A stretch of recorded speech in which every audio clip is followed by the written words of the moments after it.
नमस्कार दोस्तों, चलिए जान लेते हैं उत्तर प्रदेश के सभी 75 जिलों की आज की ताज़ा बड़ी और महत्वपूर्ण खबरों को। लेकिन उससे पहले वीडियो को लाइक कमेंट जरूर करें और साथ ही ये भी बताएं कि आप इस वीडियो को किस जिले, शहर या गांव से देख रहे हैं।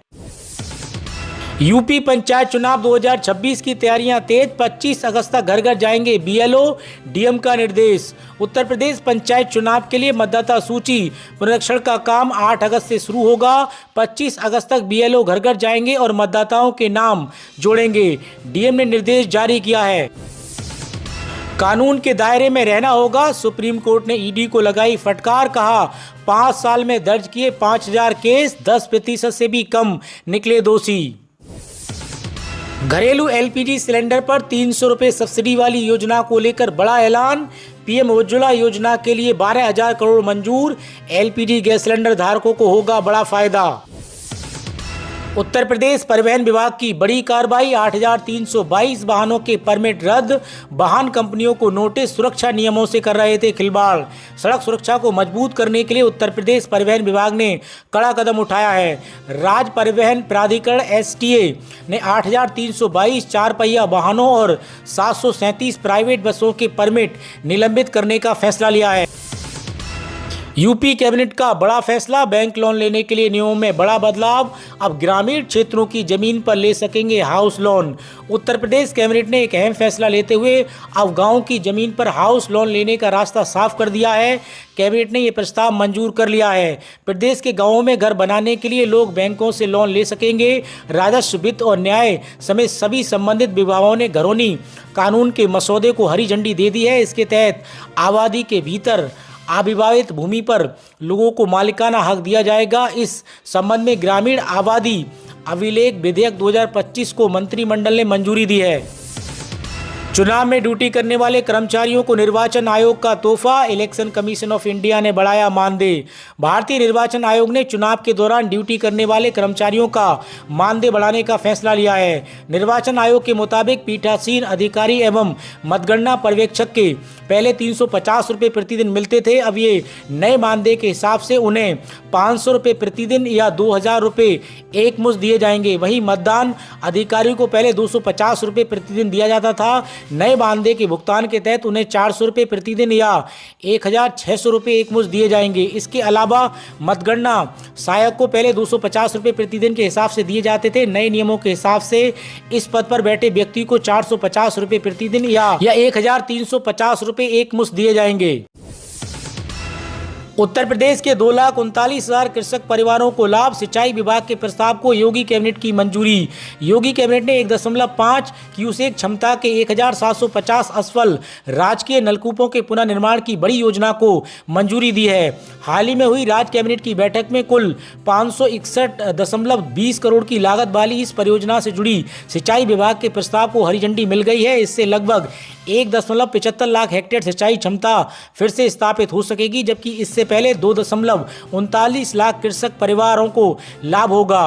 परियोजना की लागत का 95% हिस्सा नाबार्ड और 5% राज्य सरकार वहन करेगी। क्या सितंबर 2025 के बाद एटीएम से नहीं निकलेंगे 500 के नोट? 100 और 200 रुपए के नोट को लेकर आरबीआई का बड़ा निर्देश। हाल ही में कुछ मीडिया रिपोर्ट्स में ये खबर तेजी से फैल रही थी कि जल्द ही एटीएम से 500 रुपए के नोट निकालना बंद हो जाएगा, जिससे आम जनता के बीच चिंता और भ्रम की स्थिति उत्पन्न हो गई है। इस कड़ी में वित्त मंत्रालय ने संसद में इस मुद्दे पर स्पष्टता देते हुए कहा है कि ऐसी कोई योजना नहीं है और बाजार में सभी मूल वर्ग के नोट उपलब्ध रहेंगे। वित्त मंत्रालय ने संसद को जानकारी दी है कि भारतीय रिजर्व बैंक यानी आरबीआई सुनिश्चित करेगा कि सभी आवश्यक नोट यानी मूल वर्ग के नोट लोगों के लिए उपलब्ध रहें। खासकर छोटे मोटे लेन देन की जरूरतों को ध्यान में रखते हुए 100 और 200 रुपए के नोटों की संख्या बढ़ाई जाएगी ताकि जनता को दैनिक लेन देन में आसानी हो। लेदर के साथ ही अब नॉन लेदर फुटवेयर का गढ़ बनेगा यूपी। 22 लाख नए रोजगार की बढ़ेगी संभावना। उत्तर प्रदेश अब लेदर के साथ नॉन लेदर उत्पादों का भी गढ़ बनेगा। इस क्षेत्र को प्रोत्साहन देने के लिए बनाई गई उत्तर प्रदेश फुटवेयर, लेदर और नॉन लेदर क्षेत्र विकास नीति 2025 को कैबिनेट ने स्वीकृति दे दी है। इस नीति के लागू होने के साथ ही लेदर सेक्टर में 22 लाख नए रोजगार के अवसर सृजित हो गए हैं। वर्तमान में ये सेक्टर 15 लाख से ज़्यादा लोगों को रोजगार दे रहा है। एलपीजी घरेलू सिलेंडर पर 300 रुपये की सब्सिडी वाली योजना को लेकर बड़ा ऐलान। पीएम उज्ज्वला योजना के लिए 12,000 करोड़ मंजूर। रक्षाबंधन से ठीक एक दिन पहले मोदी सरकार ने देश की करोड़ों बहनों को बड़ा तोहफा दे दिया है। केंद्र सरकार की महत्वाकांक्षी प्रधानमंत्री उज्ज्वला योजना के लिए कैबिनेट कमेटी ने 12,000 करोड़ रुपए की मंजूरी दी है। मतलब एलपीजी गैस सिलेंडर पर मिलने वाली सब्सिडी महिलाओं के खाते में आती रहेगी। देश में अभी 10.33 करोड़ से ज़्यादा महिला पीएम उज्ज्वला योजना के तहत सब्सिडी पर गैस सिलेंडर का लाभ उठा रही हैं। इस योजना के तहत महिलाओं को एक साल के भीतर 14.2 किलो वाले 9 गैस सिलेंडर पर 300 रुपये प्रति सिलेंडर की सब्सिडी मिलती है। ये सब्सिडी सीधे परिवार की महिला मुखिया के खाते में आती है। इसका मतलब ये हुआ कि अगर कोई साल में 9 सिलेंडर खरीदता है तो उन्हें 2700 रुपये की सब्सिडी सरकार से मिलती है। साल 2025-26 में भी इस योजना का लाभ महिलाओं को मिल रहा है। इसके लिए 12,000 करोड़ रुपये का बजट पास कर दिया गया है। आईसीआईसीआई बैंक के नए सेविंग अकाउंट में मिनिमम 50,000 रुपये बैलेंस जरूरी। पहले लिमिट 10,000 रुपये थी। ग्रामीण खातों में 2,500 की जगह अब 10,000 रुपये रखना जरूरी।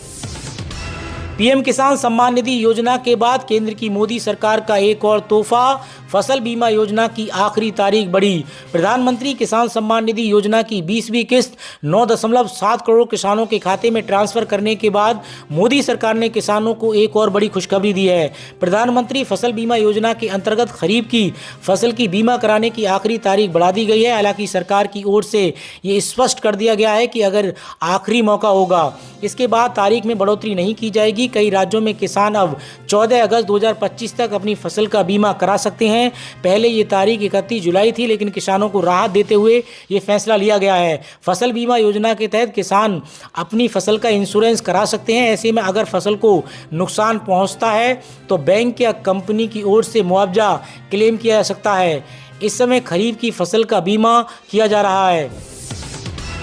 यूपी में चतुर्थ श्रेणी के कर्मचारियों को भी मिलेगा प्रमोशन। तृतीय श्रेणी के पदों पर किया जाएगा पदोन्नत। पावर कॉरपोरेशन के अध्यक्ष डॉक्टर आशीष गोयल ने चतुर्थ श्रेणी के कर्मचारियों को प्रमोशन का अवसर देने का निर्देश दिया है। कर्मचारियों को उनकी क्षमता के अनुसार तृतीय श्रेणी के पदों पर पदोन्नत किया जाएगा, जिसके लिए प्रशिक्षण दिया जाएगा। उन्होंने वार्षिक गोपनीय रिपोर्ट समय पर तैयार करने और संविदा कर्मियों को समय पर वेतन देने का भी निर्देश दिया है। बायोमेट्रिक उपस्थिति अनिवार्य की गई है। आधार कार्ड से बार बार सिम कार्ड खरीदने वालों के लिए जरूरी खबर। अगर आप भी आधार कार्ड धारक हैं तो ये खबर आपके लिए है। ये कार्ड आज के समय में सबसे ज़रूरी दस्तावेजों में से एक माना जाता है। ये न केवल हमारी पहचान का प्रमाण देता है, बल्कि सिम कार्ड लेने जैसे ज़रूरी कामों में भी काम आता है। हालांकि अब आधार कार्ड पर सिम कार्ड जारी करने के लिए एक तय लिमिट सेट कर दी गई है। भारत सरकार के नियमों के मुताबिक एक आधार कार्ड पर आप अधिकतम 9 सिम कार्ड खरीद सकते हैं। वहीं मशीन टू मशीन सेवाओं के लिए ये लिमिट बढ़ाकर 18 तक हो जाती है। मशीन टू मशीन सर्विसों का इस्तेमाल खासतौर पर डिवाइस कनेक्टिविटी के लिए किया जाता है, जैसे स्मार्ट होम गैजेट और गाड़ियों में इस्तेमाल होने वाले LOT सिस्टम। यूपी में ईवी रखने वालों को लेना होगा अलग कनेक्शन, बिजली पड़ सकती है महंगी। उत्तर प्रदेश में ईवी यानी इलेक्ट्रॉनिक वाहन रखने वालों को अलग कनेक्शन लेना पड़ सकता है। अगर अलग कनेक्शन नहीं लिया तो वाहन चार्ज के लिए बिजली महंगी पड़ सकती है। पावर कॉरपोरेशन ने घरेलू बिजली दरों में बढ़ोतरी का प्रस्ताव दिया, जबकि इलेक्ट्रिक वाहनों की चार्जिंग की दरें पुरानी रखी हैं। यदि आप बैंक में नौकरी करना चाहते हैं तो आपके लिए ज़रूरी खबर है। सरकारी बैंक की नौकरी हमेशा से युवाओं की पहली पसंद रही है। स्थायी नौकरी और आकर्षक सैलरी और प्रमोशन के अच्छे मौके इसे करियर के लिहाज से बेहतर विकल्प मानते हैं। अगर आप भी बैंकिंग सेक्टर में अपना करियर बनाने का सपना देख रहे हैं तो इस समय आपके लिए पास सुनहरा मौका है। IBPS, SBI bank, bank of Baroda, union bank और सेंट्रल बैंक ऑफ इंडिया जैसे बड़े बैंकों में 17,000 से ज़्यादा पदों पर भर्ती प्रक्रिया जारी है। सबसे ज़्यादा institute of banking personal selection IBPS ने क्लर्क के लिए निकाले हैं। देश भर के बैंकों में क्लर्क पदों के लिए 10,277 रिक्तियों की घोषणा की गई है। इसके लिए आवेदन 1 अगस्त 2025 से शुरू हो चुके हैं और 21 अगस्त 2025 तक जारी रहेंगे। उम्मीदवारों के पास किसी मान्यता प्राप्त विश्वविद्यालय से स्नातक की डिग्री होनी चाहिए और चयन प्रीलिम्स व मेंस परीक्षा के जरिए होगी। रेलवे ने 1046 टिकट बुकिंग सेवक पदों पर निकाली भर्ती। 19 अगस्त तक कर सकते हैं आवेदन। उत्तर मध्य रेलवे प्रयागराज मंडल ने प्रयागराज जंक्शन, कानपुर सेंट्रल समेत कई स्टेशनों पर जन साधारण टिकट बुकिंग सेवक के 1046 पदों के लिए आवेदन आमंत्रित किए हैं। 19 अगस्त की अंतिम तिथि है। चयनित युवाओं को टिकट बिक्री पर कमीशन मिलेगा। प्रयागराज मंडल ने 39 रेलवे स्टेशनों पर नियुक्ति होगी। प्रत्येक टिकट पर ₹2 कमीशन मिलेगा। ये योजना रोजगार देगी व यात्रियों को सुविधा देगी। सोना 1,01,406 रुपये प्रति 10 ग्राम के ऑल टाइम हाई पर पहुंचा। गोल्ड का दाम आज 703 रुपये से बढ़कर इस साल अब तक 25,244 रुपये महंगा हुआ। LIC देगा 10वीं पास महिलाओं को हर महीने 7,000 रुपये की पक्की इनकम, सुनहरा मौका। LIC बीमा साखी योजना उन महिलाओं के लिए एक शानदार अवसर है जो कम पढ़ाई के बावजूद आर्थिक रूप से स्वतंत्र होना चाहती हैं। सिर्फ 10वीं पास होकर भी 7,000 रुपये की पक्की मासिक इनकम और कमीशन के साथ अच्छा करियर बनाना संभव है। अगर आप भी घर बैठे एक सम्मानजनक स्थिति का काम तलाश रहे हैं तो ये योजना आपके लिए सही विकल्प हो सकती है। और अधिक जानकारी के लिए LIC की वेबसाइट पर विजिट कर सकते हैं। उत्तर प्रदेश में 13 और 14 अगस्त को लगने जा रहा है बहुत बड़ा रोजगार मेला। रोजगार मेले के आयोजन के स्थान की बात की जाए तो प्रयागराज के प्रयाग डिपो में राजापुर कार्यशाला में रोजगार मेला 13 और 14 अगस्त 2025 को आयोजित किया जाएगा। तमाम इच्छुक और योग्य उम्मीदवार अपने अपने सभी महत्वपूर्ण दस्तावेज को लेकर इस रोजगार मेला में शामिल हो सकते हैं। जैसा कि आपको पता होगा कि ये नियुक्तियां संविदा यानी कॉन्ट्रैक्ट के आधार पर की जा रही हैं। हर महीने 5,000 किलोमीटर की ड्यूटी मिलेगी। इसके लिए आपको 3,000 रुपये प्रोत्साहन राशि के तौर पर दिया जाएगा। यदि अगर कोई बस चालक 22 दिन से अधिक की ड्यूटी करता है तो उसे 1,500 से 4,500 तक का अतिरिक्त भुगतान दिया जाएगा। रिपोर्ट के मुताबिक अगर आप 2 साल से अधिक बस चालक के तौर पर उत्तर प्रदेश राज्य सड़क परिवहन निगम में सेवा करते हैं तो आपका मानदेय 16,593 रुपये या 19,593 रुपये तक कर दिया जाएगा। इसमें PF कटौती आदि नियमों के अनुसार लागू होगा।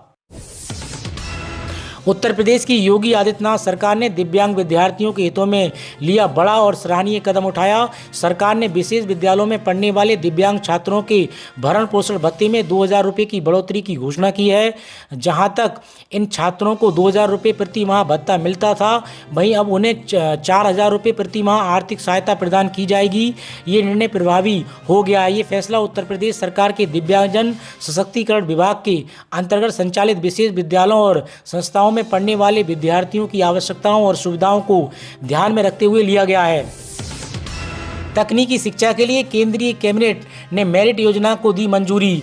केंद्रीय कैबिनेट की बैठक में देश के 175 इंजीनियरिंग और 100 पॉलिटेक्निक संस्थानों सहित 275 तकनीकी संस्थानों में तकनीकी शिक्षा में बहु विषयक शिक्षा एवं अनुसंधान सुधार मेरिट योजना के क्रियान्वयन को मंजूरी दे दी गई है। इस योजना का मकसद राष्ट्रीय शिक्षा की नीति 2020 NIP 2020 के तहत सभी राज्यों केंद्र शासित प्रदेशों में तकनीकी शिक्षा की गुणवत्ता, समानता और शासन में सुधार करना है। यूपी में घर का सपना होगा साकार। योगी सरकार ने होम लोन की सीमा 25 लाख की। उत्तर प्रदेश सरकार ने सरकारी कर्मचारियों और अधिकारियों को बड़ा तोहफा दिया है। अब वे घर खरीदने या बनाने के लिए 25 लाख रुपए तक का लोन 7.5% ब्याज दर पर ले सकेंगे। पहले ये सीमा 7.5 लाख रुपए थी, जिसे अब 3 गुना अधिक बढ़ा दिया गया है। इस निर्णय से राज्य के लाखों सरकारी कर्मचारियों को सीधा लाभ होगा। अपर मुख्य सचिव वित्त दीपक कुमार द्वारा जारी शासन आदेश के अनुसार इस सुविधा का लाभ केवल वही कर्मचारी ले सकेंगे जिन्होंने न्यूनतम 5 वर्ष की नियमित सेवा पूरी कर ली हो। रेलवे का नया ऑफर, जाने और आने का ट्रेन टिकट एक साथ बुक कराने पर मिलेगा 20% का डिस्काउंट। रेलवे ने यात्रियों के लिए राउंड ट्रिप पैकेज स्कीम शुरू की है, जिसके तहत रिटर्न जर्नी पर 20% की छूट मिलेगी। ये योजना फिलहाल एक्सपेरिमेंटल बेसिक पर लागू की गई है ताकि इसके असर और यात्रियों की प्रतिक्रिया का आकलन किया जा सके। यूपी में 4,775.84 करोड़ से बनेगा नया एक्सप्रेस वे। 39 गांवों की जमीन का अधिग्रहण करेगी सरकार। उत्तर प्रदेश में एक एक करके कई एक्सप्रेस वे बनाए जा चुके हैं तो कई निर्माणाधीन हैं। इसी कड़ी में उत्तर प्रदेश में एक और नया एक्सप्रेस वे बनाया जाएगा। 4,775.84 करोड़ से बनाए जाने वाले इस एक्सप्रेस वे के लिए 39 गांवों की जमीन का अधिग्रहण होगा। सरकार इसके लिए कई प्रक्रियाएं पूरी करने में जुटी है। सारनाथ को यूनेस्को की सूची में शामिल कराया जाएगा। यूपी सरकार ने शुरू की तैयारी। वाराणसी स्थित विश्व प्रसिद्ध बौद्ध स्थल सारनाथ को यूनेस्को की वर्ल्ड हेरिटेज साइट में शामिल किया जाएगा। पर्यटन विभाग ने इसकी तैयारी शुरू कर दी है। बीएसएफ में कांस्टेबल के 3,588 पदों पर भर्ती, 23 अगस्त तक करें आवेदन। बीएसएफ के कांस्टेबल ट्रेड्समैन के 3,588 पदों पर भर्ती के लिए आवेदन आमंत्रित किए गए हैं, जिनमें से 23 अगस्त 2025 तक ऑनलाइन आवेदन किया जा सकता है। वोट चोरी के आरोप पर राहुल गांधी के साथ खड़े हुए शरद पवार, चुनाव आयोग से जांच की रखी मांग। राहुल गांधी ने दावा किया कि निर्वाचन आयोग गरीबों के मताधिकार को छीनने के मकसद इस चोरी को अंजाम देने के लिए भाजपा के साथ खुलेआम साठगांठ कर रहा है। शरद पवार ने कहा कि राहुल ने विस्तृत सबूतों के साथ अपनी प्रेजेंटेशन दिया था, इस पर आयोग को गौर करना चाहिए। अखिलेश को नितिन ने आड़े हाथों लिया, विद्यालय बंद किए जाने व शराब की दुकानें खोलने के बयान को बचकाना बताया। आबकारी मंत्री नितिन अग्रवाल ने रसखान वृक्षागृह में 1 अरब 21 लाख रुपए की परियोजनाओं को जनता को सौंपी। कार्यक्रम में आबकारी मंत्री ने समाजवादी पार्टी के मुखिया अखिलेश यादव को आड़े हाथों लिया। कहा कि अखिलेश यादव का विद्यालय बंद किए जाने और शराब की दुकानें खोलने का बयान बचकाना और भ्रामक है। सरकार ने 3000 से अधिक शराब की दुकानें बंद की हैं। 8वें वेतन आयोग से जुड़ा बड़ा अपडेट। केंद्र सरकार ने इसी साल जनवरी में 8वें वेतन आयोग के गठन को मंजूरी दे दी है। 8वें वेतन आयोग का गठन केंद्रीय सरकारी कर्मचारियों और पेंशन भोगियों के लिए एक बड़ी खुशखबरी है, क्योंकि इसके लागू होने से केंद्रीय कर्मचारी और पेंशन भोगियों की सैलरी, भत्ते और पेंशन में इजाफा होगा। देश में लाखों केंद्रीय सरकारी कर्मचारी काफ़ी समय से बेसिक सैलरी में बढ़ोतरी की मांग कर रहे थे और 8वें वेतन आयोग के लागू होने के बाद उनकी बेसिक सैलरी भी बढ़ेगी, जिसका फायदा वर्तमान में केंद्रीय सरकारी नौकरी कर रहे करीब 50 लाख कर्मचारियों को मिलेगा। 8वें वेतन आयोग के आने के बाद हर सैलरी वर्ग के केंद्रीय कर्मचारियों को फायदा होगा। ऐसे में मन में सवाल आना स्वाभाविक है कि इसके लागू होने के बाद मिनिमम बेसिक सैलरी कितनी बढ़ सकती है। 8वें वेतन आयोग के अंतर्गत मिनिमम बेसिक सैलरी में 18,000 रुपये से 30,000 रुपये तक की बढ़ोतरी हो सकती है। उत्तर प्रदेश में अगले 48 घंटों में स्पीड से दौड़ेगी मानसून की गाड़ी। 10, 12, 13, 14, 15 इन संभाग में बहुत बारिश का अलर्ट। उत्तर प्रदेश में मानसून की गतिविधियां तेज हो गई हैं। भारतीय मौसम विभाग यानी IMD ने राज्य के विभिन्न जिलों में अगले 48 घंटे बाद लगातार 5 दिनों तक भारी बारिश, आंधी और बिजली गिरने का अलर्ट जारी किया है। तो दोस्तों, उत्तर प्रदेश से जुड़ी आज की खबरों में इतना ही। और अधिक खबरें जानने के लिए आप UP News 92 के साथ जुड़े रहिए।